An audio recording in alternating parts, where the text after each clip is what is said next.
terrible being an intelligent woman trapped in a Scottish accent and living in England. I didn't know this was my voice till I moved to England, right? In my head, I talk like Stephen Fry, and then moved down south and started going into shops, and people just looked at me like a dog was barking at them. So I've lived there for 10 years, and it's largely great. The shops are open for ages, but one of the hardest things is every day for the last decade, what my English friends love to do to me is repeat what I'm saying back at me in a bad Scottish accent. And they always have a look in their eyes like, she is gonna love when I do this. Every day. I've got one friend that does it all the time. Her name's Hayley. She's always like, Fern, this is my impression of you. Hello, I'm Fern Brady! Thanks, Hayley. I feel so comfortable. This is my impression of you. Please don't tell everybody about the time I gave everyone at uni chlamydia. Sorry, still not getting that Cockney accent, you fucking okay.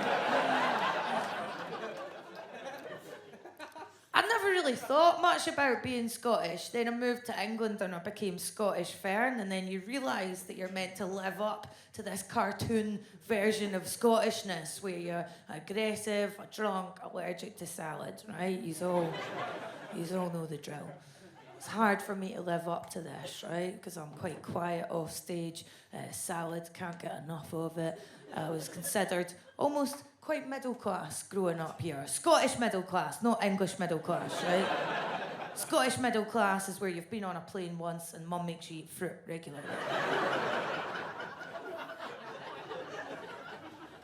Don't like drinking either. This is quite a weird thing to say as a Scottish person and a professional comedian. I don't like alcohol. And not because I'm a recovering alkie or anything. I just don't need drink to make me blunt and offensive in social situations.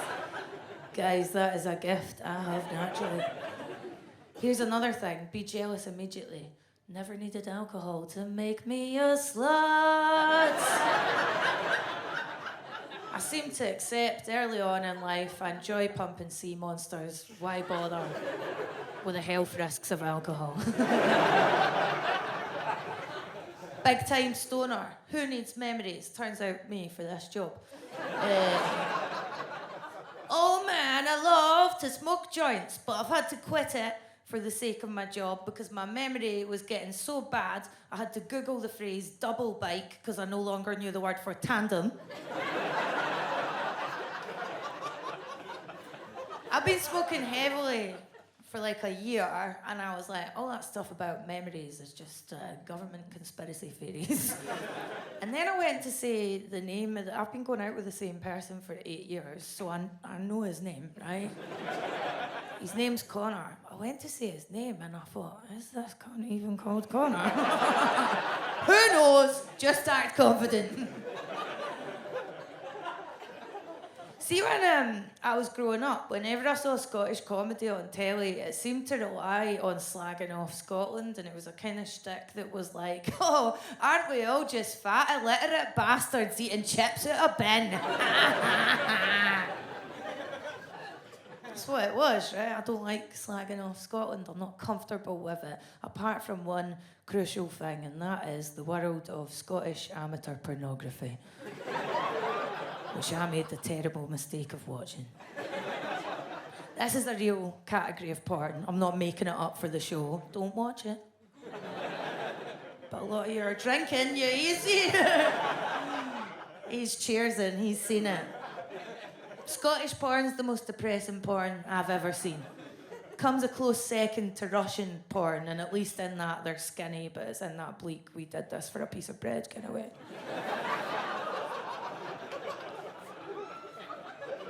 I've watched literally every Scottish porn on the internet for the purposes of this show. Some of the clips, you're like, how can I even tell these people are Scottish? There's not much dialogue. Let me tell you, I knew. With a depressing inevitability, I knew on people. Because it was just pale, hairy white bellies smashing against each other in close up like water balloons filled with yoghurt. Every few seconds, a wee voice off camera would go, why? Or memorably, tug on my pubes, Rona!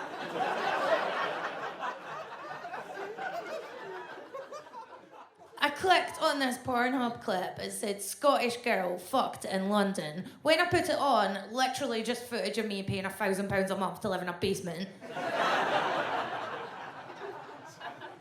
And I watched like amateur stuff rather than slickly shot professional stuff because it's more ethical. That's what a hipster am. It's more ethical.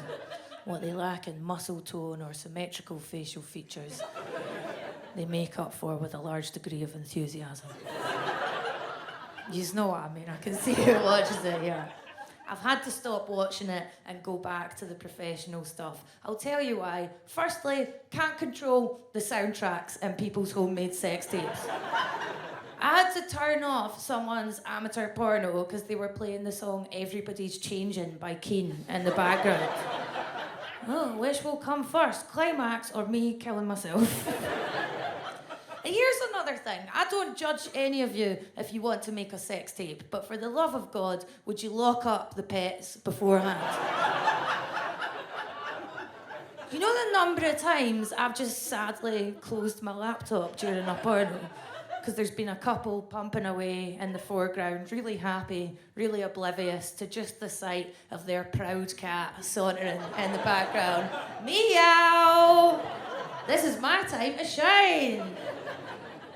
I put one on the other day. It had a couple were just dry humping American college amateurs, and in the background there was just a sad little Yorkshire Terrier. Dogs are pure innocence and goodness, just looking at them like, please take me a walk. I watch lesbian porn, mostly because straight porn is largely made for straight men, so it'll have these blowjob scenes that go on for 10 to 15 to 20 minutes. Well, why don't I just watch someone file a tax return? Men in the audience, do you hear how many more lady laughs are coming after that bit?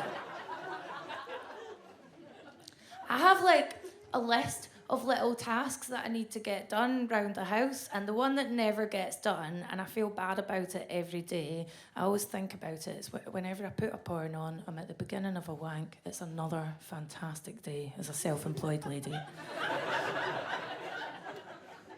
I think it'd take you seconds to put some blue tack or a bit of tape over the camera of your laptop, and you never do it. And one day someone's going to hack into my laptop and steal footage of me wanking. That's the thing, yeah? Then it's career over or the start of a glorious new career. This is what stops me doing it, I think. Don't flatter yourself. Realistically, who is going to want to watch footage of a 33-year-old woman in full winter pyjamas? Sheets pulled up to my chin because I'm a Catholic. Don't want Jesus to see. Or my dead grandparents, dirty voyeurs. Triple chins, just... completely dead-eyed. Who needs facial expressions, man? Facial expressions are for when you're with other people. There's a market for that, though. There's a market for dead-eyed Scottish women in porn. I know it. Whenever I get asked to describe my comedy, I always say it's accessible, observational stuff, suitable for the whole family, right? Then you start reading descriptions of yourself over the years. Mines are always consistent. They're always blunt, brutal, forthright. I don't read reviews, but I saw one by accident recently. It opened with, Fern Brady scares me. That was a nice review. Who's this scary woman they're talking about? I'm a lovable, nice girl. And I'd always wondered why people thought I was aloof. And then I was doing a show in Berlin, and a woman came up to me at the end, and she said, just so you know, your entire set is a description of a woman with Asperger's. You should look into it. One guy just laughed there like, oh, thank God she realises. It was the 10th person that had said it to me, right? One of them was me into the mirror every day. Looked into it, Started getting diagnosed. I'll be honest, guys, it's not a huge surprise. I've always felt like an alien trapped in a beautiful woman's body. The rest of the show isn't a poignant unpacking of the diagnosis and how I came to terms with it, and then we all have a little cry. No. I'll just tell you where it affects me, right? I thought it would be cracking to get to a point in comedy where people recognise you for your comedy and say they like your stuff. Then it started happening, and I was like, oh, I forgot I don't have any social skills off stage. A guy came up to me in the airport. He was like, hey, I've seen you on YouTube. I really like your stuff. In my head, when this happens, I'm always like, thank you so much.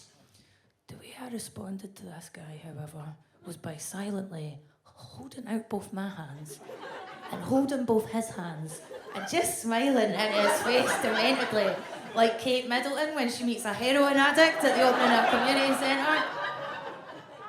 Don't let that put you off chatting to me after. Just know I've been coached in how to talk to you by my autism therapist, Jemima.